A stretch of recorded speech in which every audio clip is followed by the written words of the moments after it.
আঙ্গো বাসান আমরা একবার অসহায়ের মধ্যে পড়ে রয়েছি।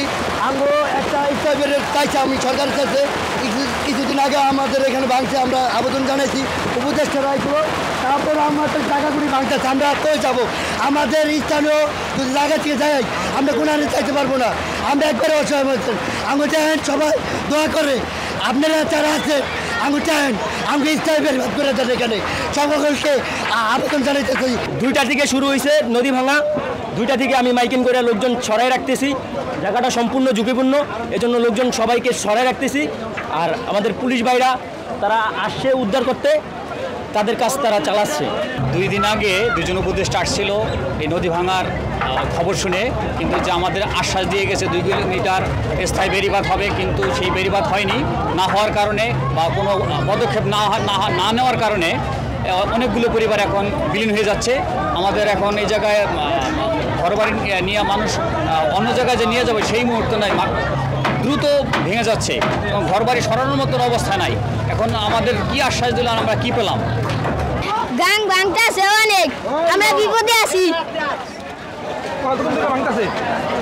অনেক জায়গা ভাঙতেছে, আমরা বিপদে আছি। আঙ্গ বাসান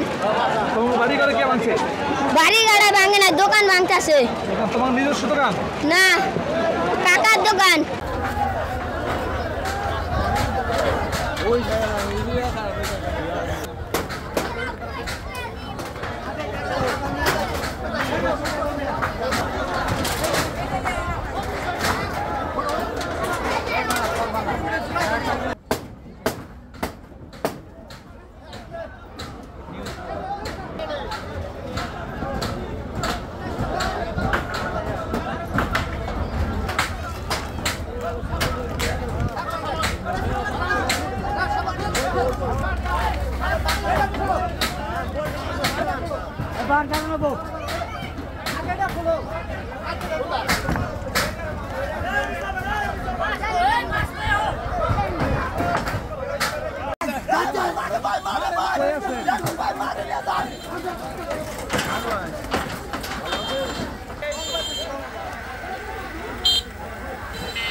ভিডিও করে